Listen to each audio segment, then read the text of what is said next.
aussi bien des téléspectateurs. Et ça veut dire quoi, boutiquier, dans ce cas-là? C'est du respect, ça, boutiquier? Je dis qu'il y a donc... Attendez, il faut retirer ce mot, monsieur. Albertine Bichara, vous dites qu'une quinzaine de partis politiques. Et là, je suis en train de vouloir, non pas questionner votre honnêteté, mais penser que vous êtes désormais de connivence avec ceux qui traficotent la sémantique. Dites aux Camerounais que 15 boutiquiers politiques ont décidé de faire allégeance au président. Je vous en prie.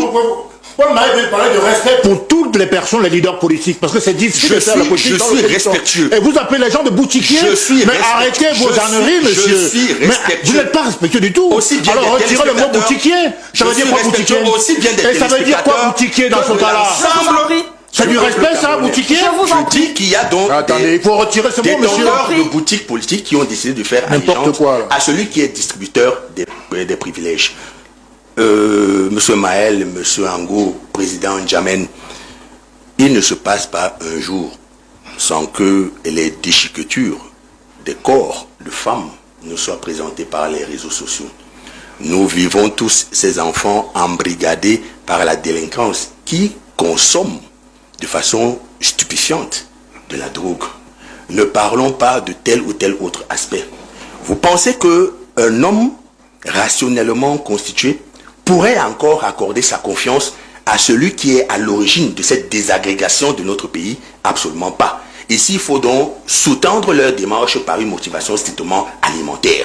Il faut donc que les Camerounais retiennent que 15 boutiquiers politiques faméliques ont décidé d'accorder leur suffrage. Mais monsieur, vous dites n'importe quoi. Non, mais il faut retirer. Non, je ne peux pas accepter ça. Vous traitez les gens. Il parle du G20, je crois. Je crois qu'il parle du G20. Vous allez répondre. Oui. Vous inquiétez pas. Vous laissez terminer. Vous recadrez les choses. Vous allez terminer. Je ne peux pas laisser des propos comme ça inacceptables.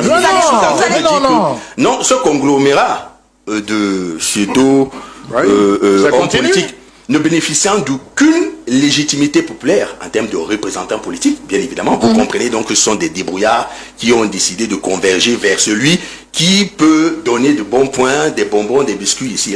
Et il y a eu un précédent dans l'histoire politique de notre pays qui a fort opportunément a été relevé par Paul Maël, le ministre Momo, qui a heureusement bénéficié de la gratitude du président de la République. Chacun se dit, pourquoi pas moi? Très bien.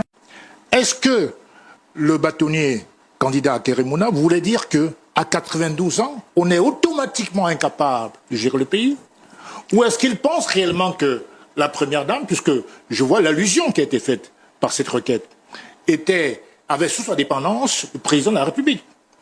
Parce que c'est une question de droit. S'il y a incapacité du président, qu'elle soit intellectuelle, mentale ou psychologique, elle doit être constatée. D'abord, j'imagine, par des médecins assermentés, mais ensuite constatée officiellement par le Conseil constitutionnel. Il n'y a pas eu ce cas d'espèce. Le problème, c'est quoi? Le problème, c'est que je pense que la vraie campagne, et si je peux me permettre de donner un conseil aux bâtonniers, c'est qu'il fallait consacrer cette pré-campagne sur son programme politique. Et non pas sur le fait de rendre inéligible un candidat. Ça, c'est peine perdue. Il est évident que, comme l'a rappelé Pourquoi ce serait peine perdue? Mais parce que, comme l'a rappelé votre reporter, les décisions du Conseil constitutionnel sont comme un dogme, comme disait quelqu'un. Elles sont donc sans recours. Donc c'est un débat stérile.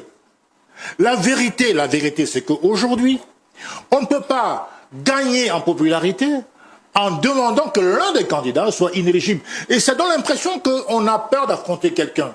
Effectivement, si, justement, le président Biya n'a plus de capacités, c'est l'occasion pour lui, pendant sa campagne, de démontrer qu'effectivement, le président ne peut plus.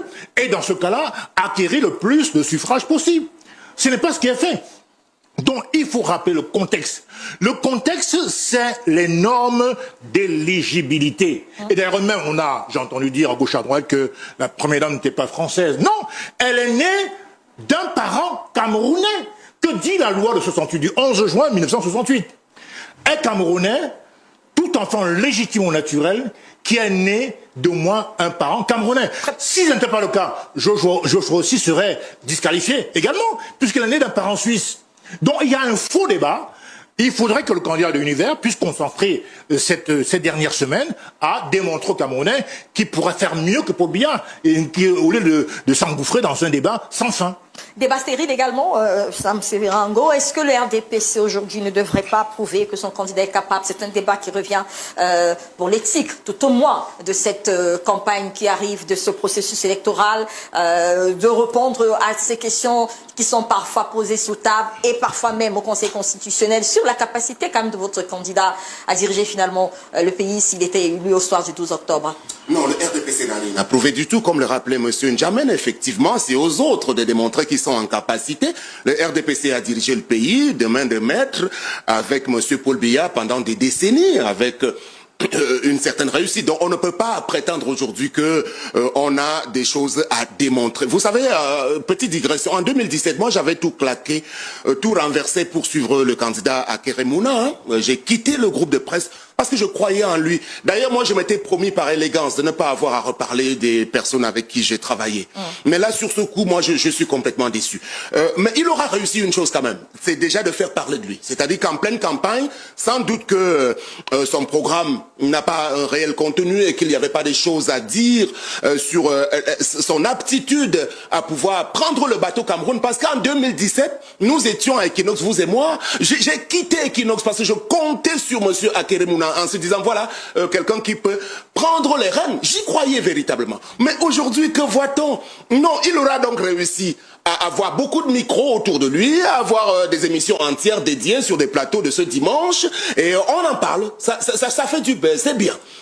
On est déjà dans la pré-campagne. Mais c'est dommage, parce que du haut de sa stature, on se serait attendu à bien mieux. Parce qu'aujourd'hui, on est déjà presque dans la campagne, et on ne sait pas exactement qu'est-ce qui est dans le contenu. En 2018, dans le programme Nouvelle République, on nous disait que les choses importantes... du parti Univers mettra Akérémona sur l'inéligibilité du candidat Paul Biya à la prochaine présidentielle, et vous étiez en train de nous dire que vous étiez déçu par cette... Un peu déçu, parce que dans son programme de 2018, lui-même il rappelait trois choses qui doivent être prégnantes dans le bon fonctionnement d'un État. Il y avait la santé, il y avait entre autres aussi le droit, la justice. Donc il doit s'en tenir au droit tel qu'il est dit. Véritablement. Parce qu'il le soulignait à grands traits à l'époque. Donc aujourd'hui, on ne peut pas vouloir venir exciper l'inéligibilité d'un candidat alors que les candidatures ont déjà été bouclées, les recours véritables ont été déjà portés. Donc il nous ramène en arrière simplement parce qu'il y a comme une forme de vide et de vacuité dans son propre programme. Je pense qu'il faut qu'on aille à l'essentiel aujourd'hui. Et l'essentiel, c'est vraiment que la plupart, l'ensemble des candidats, au lieu de focaliser sur le principal candidat Paul Biya, dont on dit qu'il est tour à tour fatigué, qu'il est vieux, qu'il est absent et tout, mais quoi de plus normal pour qu'il nous présente les armes qui pourraient leur permettre de mieux diriger le pays? Non. Je pense que c'est un aveu d'inaptitude. Et d'ailleurs, la personne ou bien la personnalité ou bien le candidat qui aurait même pu être déclaré inéligible parmi les 11 ou 12, c'est M. Akérémona. Ah bon? Si on veut, à la limite, vous savez, parce qu'on a été même assez gentil avec lui, je vais vous le dire. Parce que dans l'escarcelle du parti Univers qu'il a emprunté pour se faire investir, il y a de gros problèmes. Vous savez que toute une vice-présidente qui était candidate là-bas dans Univers a été mise de côté. Il y a des soucis aujourd'hui. Je suis dérangé de parler de M. Nkoumvando avec qui je suis proche au niveau de la FECAFOOT. Mais malgré tout, ça ne fonctionne pas bien là-bas. Il y a des griefs et des griefs en interne, des démissions en cascade qui font qu'aujourd'hui, avec l'arrivée d'un candidat qui a été pistonné comme ça, sorti de nulle part, le parti Univers ne se porte plus bien. Bon, maintenant, je ne vais pas rentrer dans les dessous de ce qui se serait passé. Non, je crois que le ministre Grégoire Auna a bien rappelé opportunément que on doit aller à l'essentiel. Dans quelques jours, je crois que la campagne officielle va commencer et que les uns et les autres fourbissent leurs armes.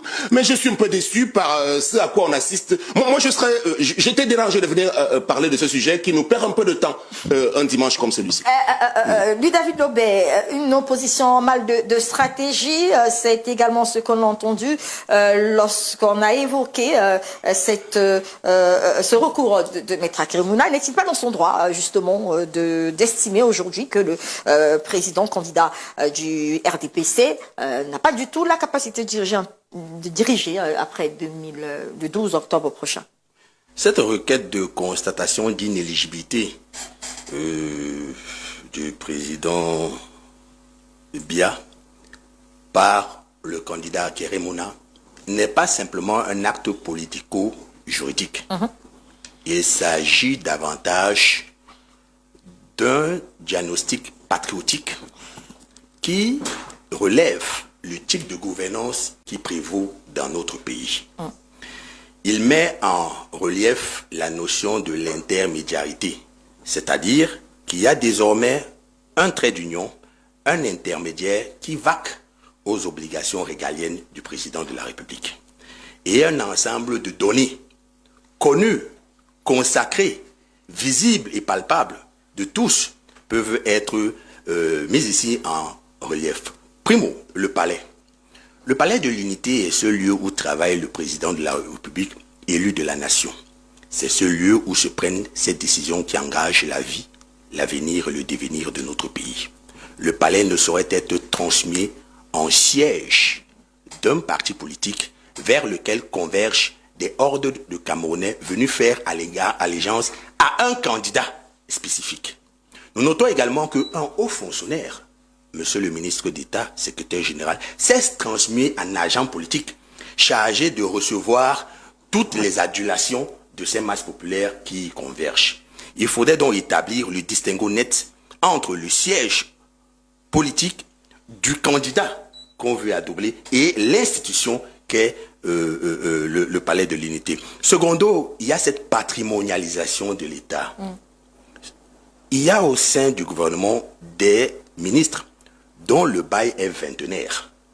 Vous convenez avec moi que cette attitude ensemence la sclérose et l'immobilisme, toute chose qui conduit vers cette désagrégation de notre pays. Mais alors, est-ce que le dire est opportun aujourd'hui? Est-ce que justement l'opposition n'est pas attendue sur le terrain? Est-ce que le dire est également... Ce ne sont pas les faiblesses que vous pouvez utiliser au niveau de l'opposition pour finalement exercer Non, il ne s'agit d'un discours ni politicien ni électoraliste. C'est la présentation de faits tangibles qui a été clarifié par le candidat Mouna. Nous sommes juste en train de consolider cette posture. Ce sont des éléments que nous connaissons tous. Justement. Sauf la mauvaise foi des uns et des autres qui pourraient... C'est pour ça que je disais pourquoi revenir là-dessus, puisque justement c'est un peu connu. Il faut revenir dessus parce que nous sommes à une période charnière de la vie de notre nation. Nous sommes en train de converger vers l'élection de celui qui doit présider aux destinées de notre pays. Et il faudrait que tous les candidats soient connus dans leurs faits d'armes, dans leur bilan et dans ce qu'ils entreprennent faire. Il y a donc un candidat qui est désormais frappé d'inéligibilité du fait de ce que nous connaissons tous. C'est le candidat porté par le RDPC, le candidat Biya. Ah oui, Paul Mayel, vous voulez réagir? Je suis très amusé.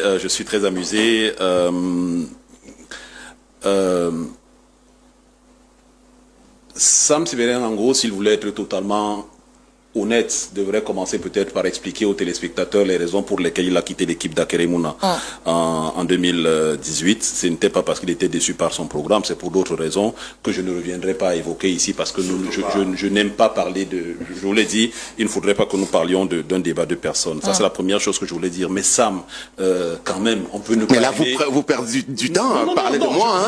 Allez-y, à l'essentiel. On peut ne pas aimer quelqu'un, mais dire d'Akeremouna, un monsieur qui a été bâtonnier du Conseil de l'Ordre des avocats, qui a été président du Conseil économique et social de l'Union africaine, qui a été président de l'Union panafricaine des avocats, pour ne citer que ces responsabilités-là, qui a été président du conseil d'administration de Ecobank, et je pourrais, son CV est long d'une vingtaine de pages, dire de ce monsieur qu'aujourd'hui il pose des actions parce qu'il a envie d'être devant les caméras, voilà, je trouve ça un peu fort de café. Ce que je voudrais dire, Albertine, c'est qu'une fois encore, on assiste sur ce plateau à ce qui s'est passé au Conseil vendredi dernier. C'est-à-dire quoi? C'est-à-dire qu'on parle de tout, sauf de l'objet de la requête.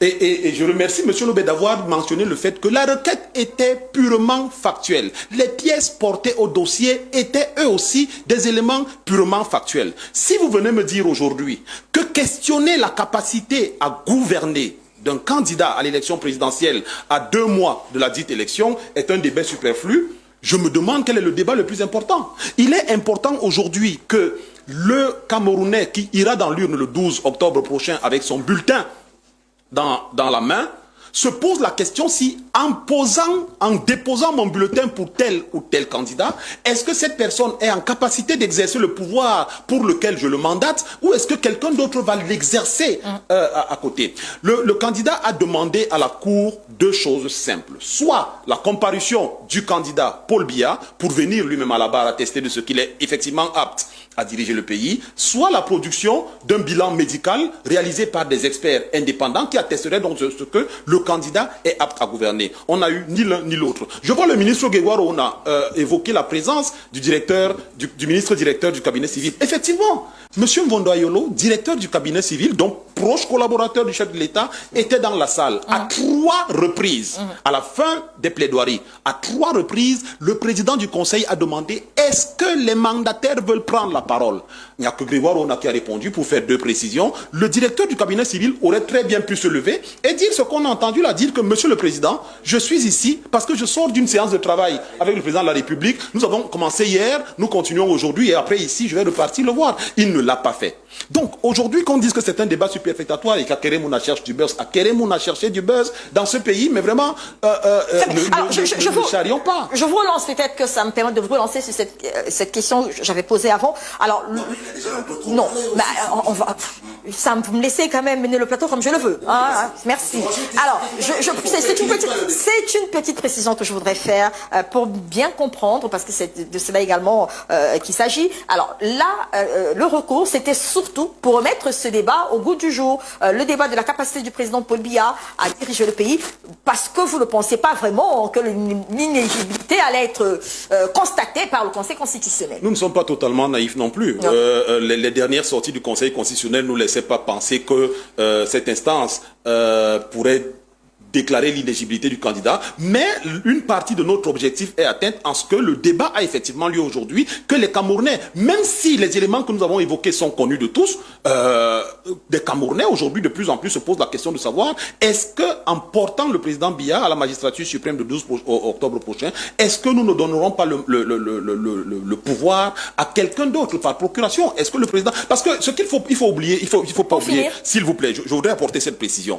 Beaucoup de gens vont vous dire, le président est assis dans son bureau tous les jours, il travaille tous les jours. Le président de la République n'est pas un fonctionnaire qui est évalué à sa capacité à aller au bureau tous les matins et à travailler. Le président de la République a une grosse partie de sa responsabilité qui consiste à des missions de représentation. Et c'est dans le cadre de ces missions de représentation qu'on l'a vu au sommet USA-États-Unis aux États-Unis, où il était dans une salle complètement perdue, demandant à son directeur de protocole, qu'est-ce que je fais là? Quels sont ces gens qui sont là? Pourquoi je dois prendre la parole? Je parle maintenant, est-ce que je suis assis? Ça, c'est des manquement cognitif important pour un homme qui a eu des responsabilités qui impliquent, et le président de la République prend des décisions qui impactent sur nos vies actuellement, mais également sur les vies futures. Vous venez de voir combien on vient de donner au ministre des Finances de chercher un emprunt obligataire de 930 milliards de francs. Vous n'allez pas payer ça cette année, donc ça a un impact sur les générations futures. Donc il est important que les gens, quand ils vont confier des responsabilités à un homme, et là aussi, je sors par là si vous le permettez, je sors par là très rapidement pour dire que le débat sur la capacité du président à gouverner est aussi prospectif. Parce qu'aujourd'hui, tout le monde va vous dire, dès qu'on est élu, la première chose qu'on va faire, c'est qu'on va régler le code électoral.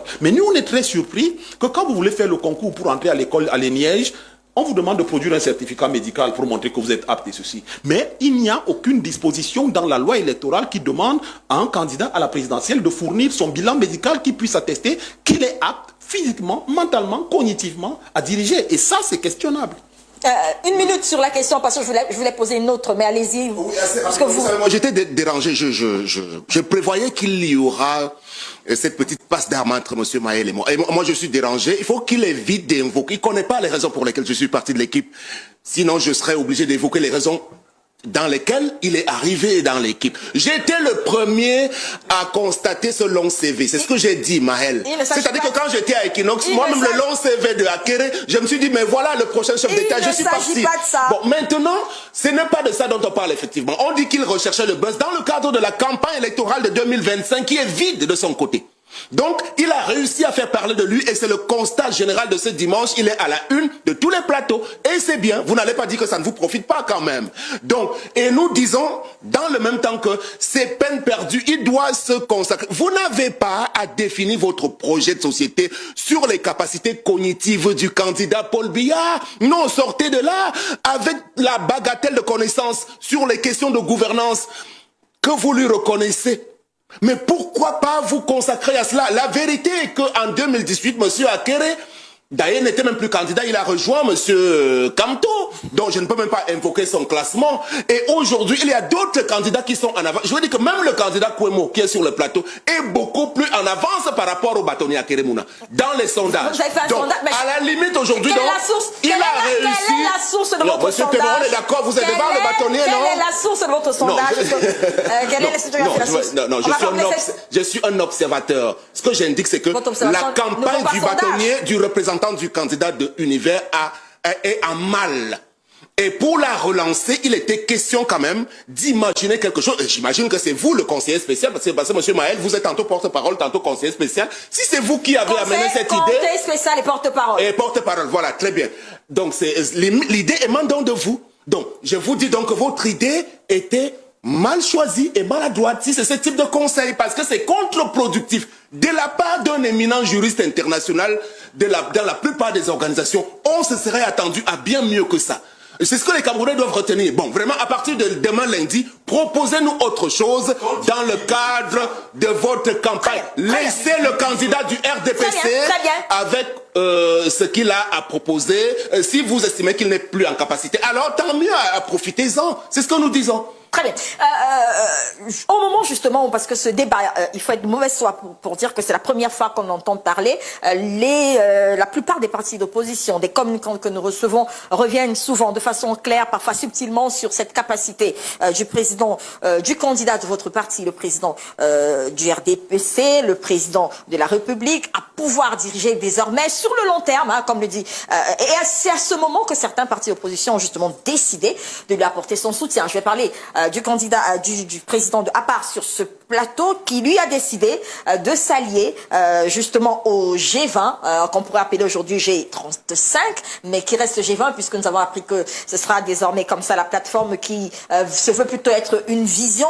Est-ce qu'on peut savoir quels sont les arguments qui ont pesé pour que vous décidez aujourd'hui de quitter les rangs de l'opposition en ce qui concerne cette présidentielle et de vous allier au candidat Biya, qui, du point de vue de l'opposition, n'est pas la personne qu'il faut aujourd'hui, il n'a pas la capacité de diriger, a un bilan plutôt très mitigé, certains diront même un bilan catastrophique. Pourquoi est-ce que vous avez décidé de rejoindre le G20? Tout d'abord, je voudrais dire un mot sur le débat qui vient d'avoir lieu tout à l'heure, sur la saisine du Conseil constitutionnel par le bâtonnier Akere Mouna. Pour rappeler que le contexte de la saisine, c'est l'article 118 alinéa 1, qui concerne l'inéligibilité du président sortant. Quand il se met volontairement en dépendance avec une personne, une organisation et une puissance étrangère au pluriel. Au pluriel. Ça veut donc dire que si on parle d'un débat sur la patrimonialisation du pouvoir, sur le bilan catastrophique du président Paul Biya, c'est un débat qui est peut-être légitime, qui est même légitime, mais qui doit se faire dans une campagne électorale. Le Conseil constitutionnel, c'est une maison du droit. On les a saisis sur la base de l'article 118 alinéa 1. Vous attendez à quoi? On n'a pas de débat périphérique à faire. La réponse de M. Clément Atangana, c'est que, à la forme, le citoyen camerounais, qui plus est candidat à la présidence, a le droit de s'interroger. C'est tout. Mais sur le fond, il n'y a aucune base légale. Un point final. Donc ne mélangez pas les genres. Je n'aime pas le mélange de genres. Maintenant, sur mon choix, il faut déjà distinguer l'électeur que je suis, qui choisit un candidat parmi les 12, et le soutien à un parti politique qui a investi ce candidat.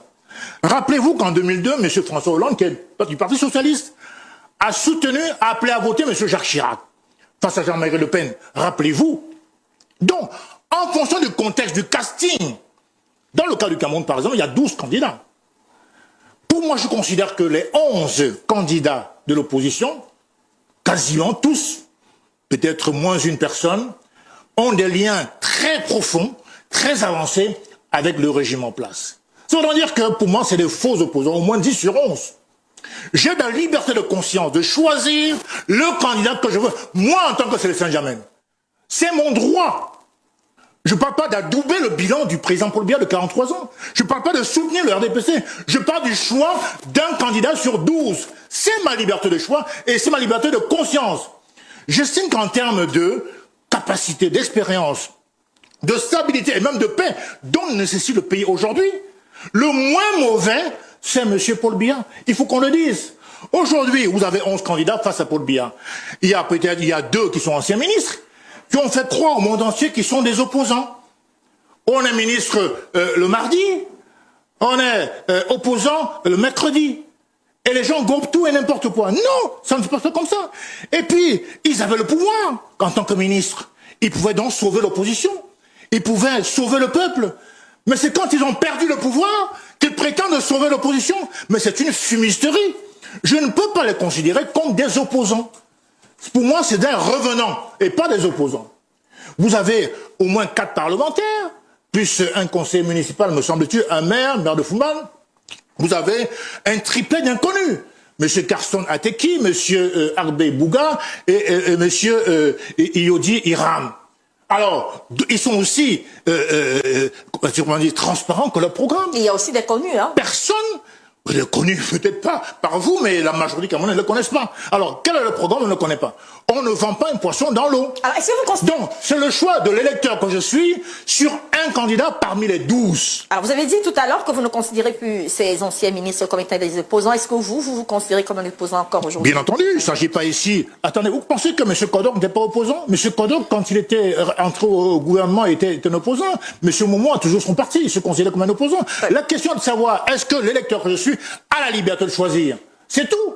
La question là, je ne suis pas en train de défendre un bilan de 43 ans. Je suis en train de dire que parmi les 12, le moins mauvais, le plus crédible en termes d'expérience, de stabilité, parce qu'on passe un tournoi assez important aujourd'hui. Il y a un contexte international qui est assez comment dirais-je, polémique. Je ne pense pas que les 11 opposants soient en mesure, mieux que Paul Biya, de garantir la stabilité et la paix dans ce pays. Paul Mayel, est-ce que justement ce ne sont pas des discours qui devraient aujourd'hui un peu scandaliser du côté de l'opposition? C'est vrai, il n'y a pas qu'une opposition, mais lorsqu'on a 15 partis politiques qui décident de rejoindre la coalition pour le parti au pouvoir et qu'on a un opposant qui affirme sur un plateau de télévision que les 11 autres opposants présents ne sont pas à même de faire le poids, est-ce que ça ne fragilise pas un peu l'opposition? Ça n'amène pas à se questionner sur la véritable force de l'opposition camerounaise aujourd'hui? Vous permettrez, au risque d'être un peu long, Albertine, de revenir légèrement sur la précédente intervention de Sam Séverin pour dire que on peut ne pas aimer quelqu'un, je le maintiens encore, mais il faut minimalement être honnête avec les faits, parce que les faits, eux, sont têtus. Quand on dit que Akeremouna manque de visibilité par rapport à sa campagne électorale, je voudrais rappeler quelques petites choses. La première chose, c'est que c'est l'un des premiers candidats à avoir annoncé sa candidature. C'était le 28 septembre 2024.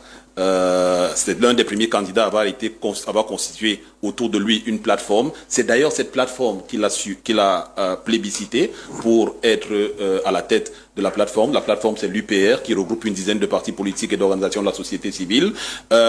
C'est l'un des premiers candidats à avoir publié sa profession de foi, qui consiste en 8 piliers essentiels et à un programme de 100 jours qui est assez dense et assez connu. Donc, qu'on me dise aujourd'hui que ce monsieur-là a des difficultés dans sa campagne, c'est quelque chose qui m'amuse. Je voudrais également rappeler à M. Samingeng Agossa, par contre, il le sait très bien, qu'en 2018, Akeremouna a été l'un des candidats à avoir présenté un programme digne de ce nom. On avait produit un document qui avait 458 pages, qui était le résultat des travaux mené par une vingtaine d'experts pluridisciplinaires, parce que Akeremouna, il faut le rappeler également, a été le président du mécanisme africain d'évaluation par les pairs, le MAEB, et sur cette base-là, il avait commis une expertise, une évaluation du Cameroun, à l'issue de laquelle on avait consigné les recommandations de cette commission d'experts-là, qui faisait un vrai diagnostic de la situation du pays. Cette année, on a fait la même chose. On a mis cette fois-ci beaucoup moins, il y a 10 experts qui sont commis donc à l'actualisation des données qu'on avait en 2018. Maintenant,